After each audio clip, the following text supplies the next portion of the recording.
Dressing up takes on a whole new meaning when what you're dressing is a ship. Just like how we dress up for celebrations, ships also have a tradition of dressing up and putting on pretty clothes for special occasions. Their clothes are in a form of flags, and this practice of dressing ships is one of the oldest customs in the Navy. Interestingly, ships in the past used to display captured enemy flags as trophies at celebrations. Now, they are simply strung up in celebration of an occasion.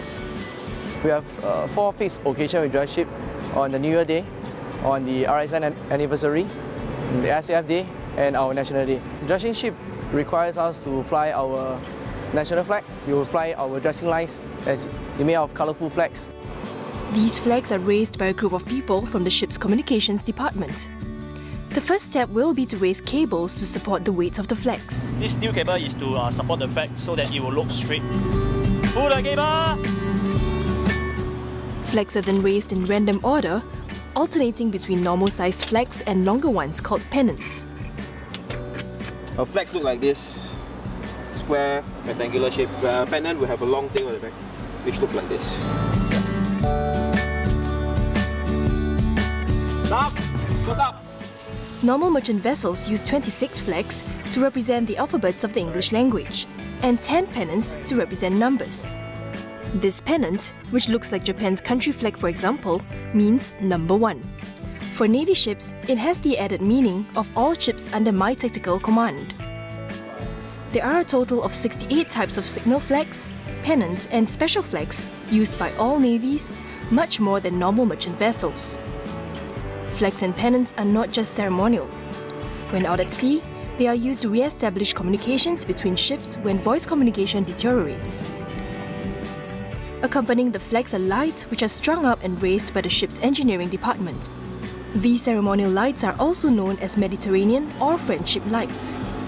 Currently, I'm hoisting up the ceremonial light for the ceremony. Yellow blue summertime, watching as our worries float away. Feels like heaven. We are tightening the rope so as the light will look straight. At least 5 persons is required to do this job. It's a teamwork. Another occasion where the ship looks exceptionally pretty and lively is when there is a dinner hosted on board. These receptions are held when the ship visits foreign ports. This particular reception was filmed when the ship was in Fremantle, Australia. There will be social interactions and followed by some dinner that will be served. It is quite simple actually, because the whole idea is to facilitate people getting to know each other better and to establish good friendship across the two navies. It takes a full day of preparation to set the stage for a cocktail party. The busiest part of the ship will be the kitchen, tasked to whip up a buffet feast. The ship crew will be involved in setting up the area to welcome and host the guests.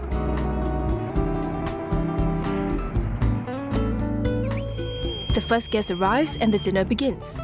Guests invited are usually the Navy's foreign counterparts in the country and overseas Singaporeans. Dinner receptions like this are not unique to the Singapore Navy, but it's a tradition to all navies worldwide. Just like piping, colours and dressing of a ship, they all have their special meanings and intent, and it's part of what it means to be a sailor sailing the high seas.